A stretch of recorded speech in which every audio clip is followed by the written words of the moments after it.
Assalamu alaikum wa rahmatullahi wa barakatuh. Hello everyone. Hope you are all doing well today.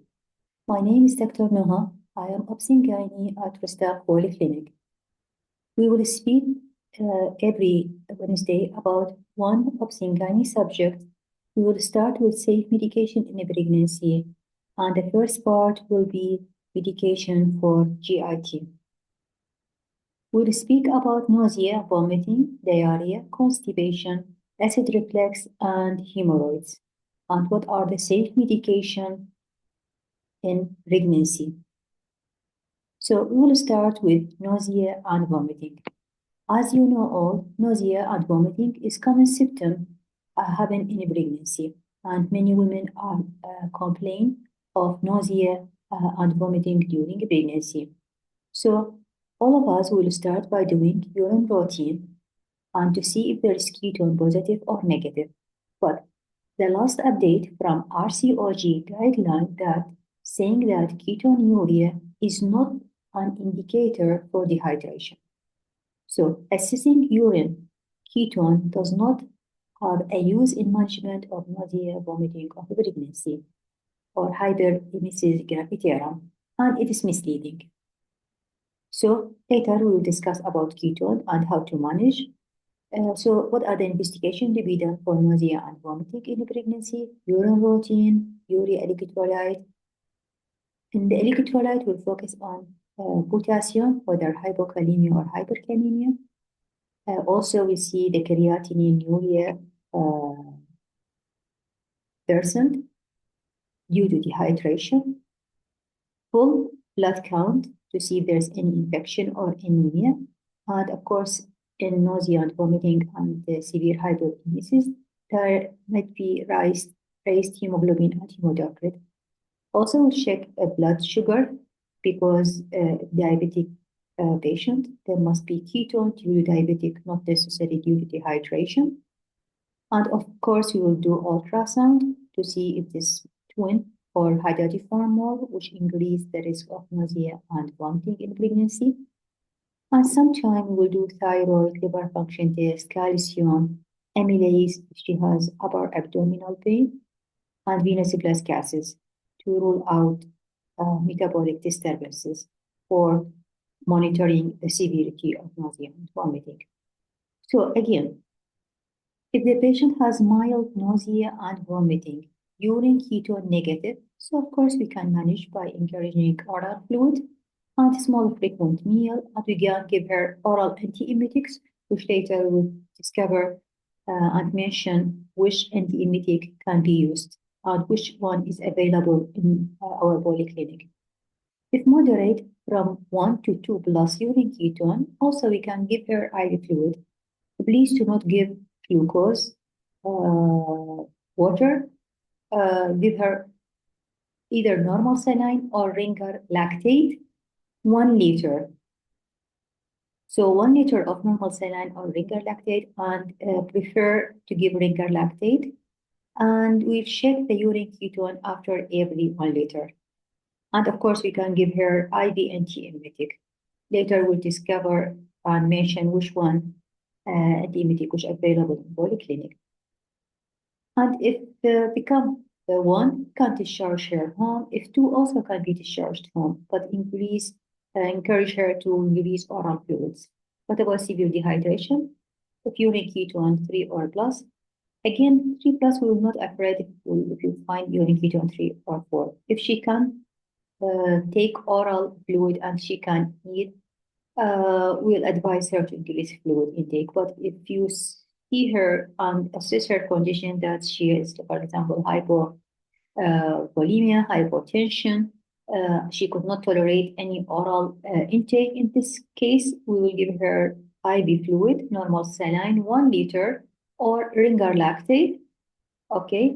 And we will refer her to the hospital if you assess her condition that she could not tolerate any oral meal or oral fluid. In addition, that she is losing weight, she looks pale, dehydrated. And of course, we can give her regular antiemetic. But if she is 3 ketone and you give her oral normal saline 1 liter, and it's a drop after the 1 liter normal saline to 2, you can discharge her home. So what are the medications that's available for nausea and vomiting in polyclinic? Of course, P6, it's available. You can give for long duration, for 3 weeks, no problem. We have also promethazine available. Also, you can give her to the pregnant women. Also metoclopramide, but for metoclopramide only for 5 days. Domperidone to be maximum is 7 days. Androsterone this is from outside, it's not available. In severe cases, hydrocortisone, but of course this is the hospital because severe nausea and vomiting and hyperemesis might need admission, and during the admission also she will need low molecular weight heparin for the period she was admitted there only. And so the medication that can be given is B6, promethazine, and metoclopramide, domperidone. These are the medication available in polyclinics. These others you can prescribe from outside, but no need because many women respond to the antiemetic that we have in our polyclinic. What regarding diarrhea? For diarrhea, the most important is to know it is viral. So, and the viral simply can be treated by giving oral antifluid. And if more than 3 days, of course, for any diarrhea, you will take full history to rule out if it is food poisoning.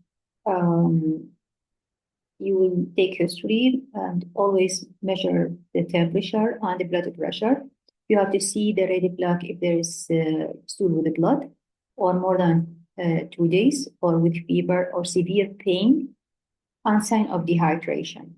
So, of course, we'll give her IV fluid. Also, I prefer to give her finger lactate or normal saline, whatever, according to the condition of the patient also. And if after 2 days no response, of course, you will do stool routine and stool culture. If stool routine and stool culture come normal, you can give her leupromide. If it is infection, according to the infection, we'll treat the diarrhea. And the antibiotic will be discussed later in the safe antibiotic in pregnancy later.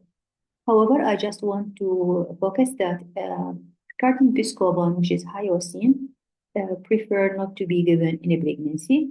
However, we can give for 1-2 days, no problem, but there is no much study about it.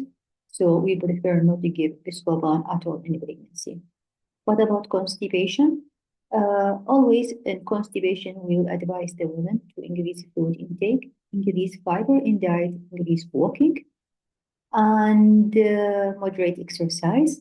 And we can start no response to conservative management. We can start with medication that's also available in polyclinic. Fibogel, we can give. We can give also lactulose. Lactulose can be given 10 ml at night. And just it's to be avoided in diabetes patient, and also those who has low galactose diet. And if there's no response to fibogel or lactulose, but from my experience, many patients are responsible to lactulose. And always I'm giving lactulose for 3 days, maximum 5 days.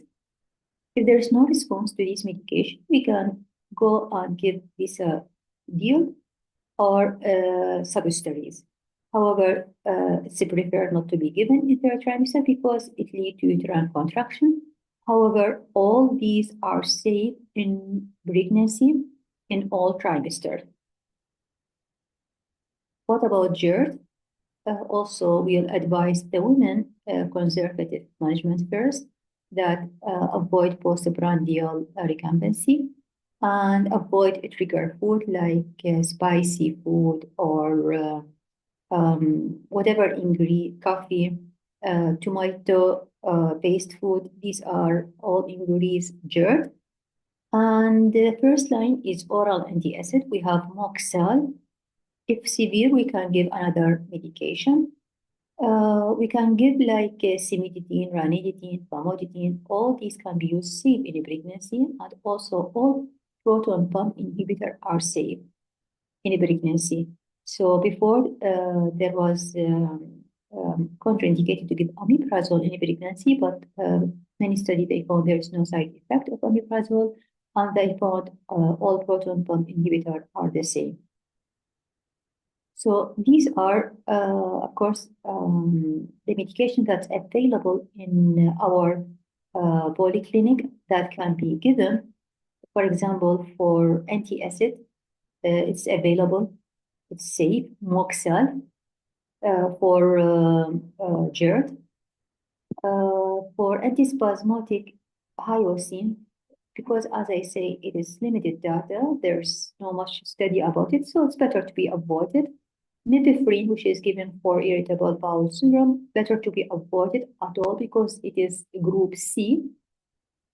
Famotidine, we say it is safe to be given. Omeprazole also safe in pregnancy, even though FDA, they say it is C, but it is safe according to the last studies.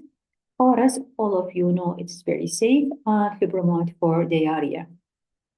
And Fibogel, it's available also in our polyclinic, can be given for constipation. Bisago 5 mg also, it is in FDA, they say not to be given, but according to the study can be given. Glycerin can be given, suppositories for pregnant women, and lactulose it is very safe. Regarding if the patient complain of hemorrhoid or fissuring in, we can prescribe anti-hemorrhoidal cream or ointment or suppositories, all are safe. And also we'll discuss later in other lecture about the safe cream. It will be next Wednesday. And we'll take also benefit from the experience of our consultant, Dr. Ruqayya, in dermatology. So all these the medication that are available in polyclinic and are safe to be used in pregnancy.